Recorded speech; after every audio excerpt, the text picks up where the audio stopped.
안녕하세요. 스포츠라인입니다. 한국 축구 대표팀 황선홍 임시 감독은 11일 오전 11시 서울 종로구 축구회관에서 2026 국제축구연맹 북중미 월드컵 2차 예선 태국 2연전 선발 명단을 발표했습니다.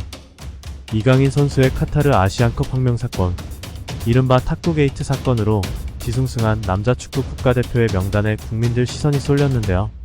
매번 대표팀 소집 명단에 하마평에 오르는 두 선수가 있습니다. 바로 울산 HD의 간판 공격수 주민규 선수와 축구 재능이 넘치는 아시아급 개인기를 선보이는 이승우 선수입니다. 두 선수 중 주민규 선수는 부름을 받았지만 이승우 선수는 다음을 기약하게 되었는데요. 축구 전문가들이 살펴본 두 선수의 대표팀 발탁과 부름받지 못한 이유에 대해서 이야기해보겠습니다. 좋아요, 구독은 영상을 만드는데 큰 힘이 됩니다.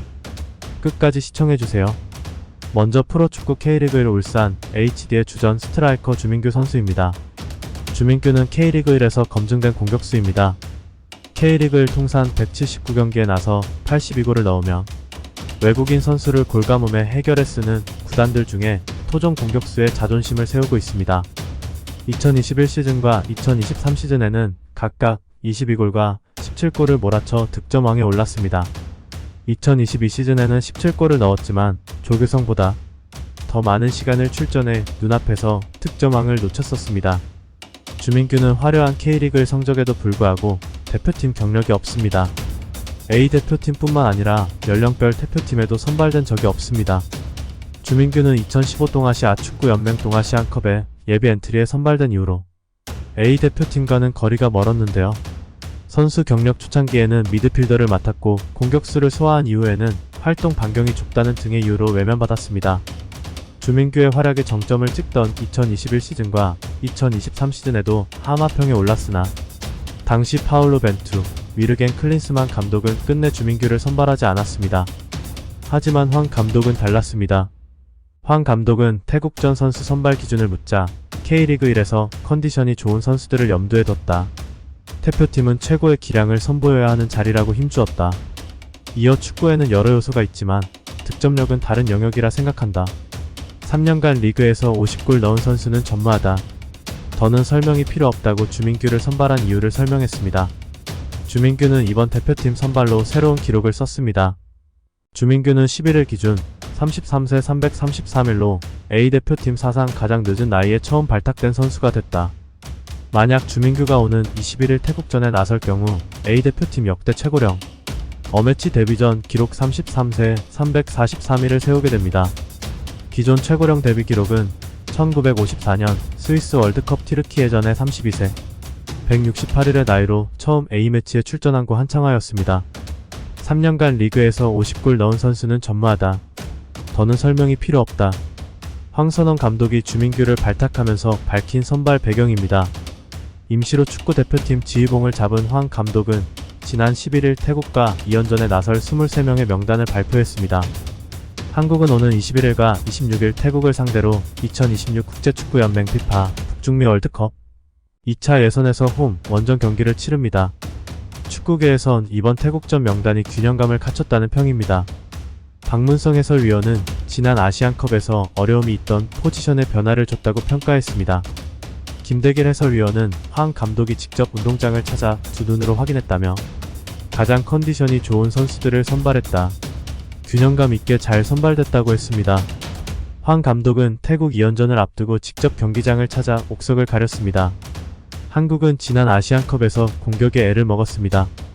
공격진 개편이 시급하다는 게 축구계의 지배적인 시각이었다. K리그1에서 좋은 활약하는 공격수가 선발될 가능성이 높았다. 황 감독은 명단을 발표하면서 K리그1에서 컨디션이 좋은 선수들을 염두에 뒀다고 전했습니다. 이와 달리 K리그1 개막 후 2경기 연속골을 기록하며 대표팀 승선 가능성이 높아 보이던 이승우는 고배를 마셨습니다. 이승우는 수원 종합운동장을 찾은 황 감독이 지켜보는 앞에서 개인 기술을 바탕으로 득점까지 만들며 강렬한 인상을 남겼다.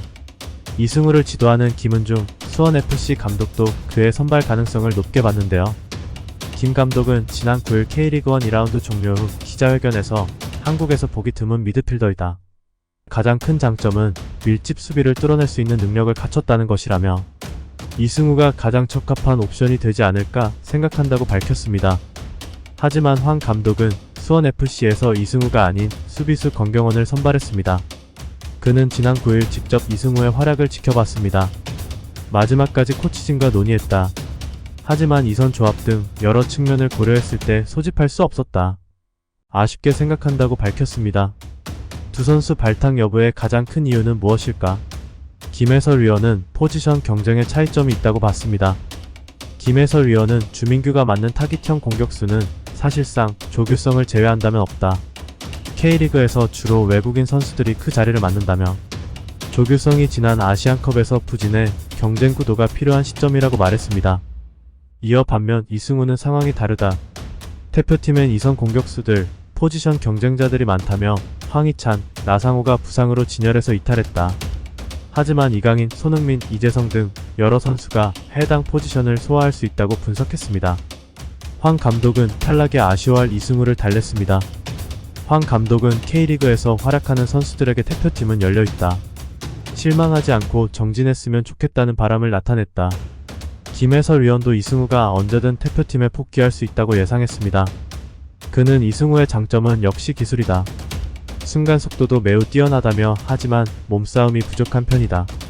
대표팀 이선 공격진은 매우 치열한 자리다. 본인의 장점은 살리고 단점을 보완한다면 언제든 대표팀에 복귀할 수 있을 것이라고 전망했습니다. 테크니션 이승우가 연령별 대표팀 때 보았던 거침없는 드리블과 수비수를 체키고 골 넣는 모습을 A대표팀에서 볼 수 있는 날이 왔으면 좋겠습니다. 끝까지 시청해주셔서 감사합니다.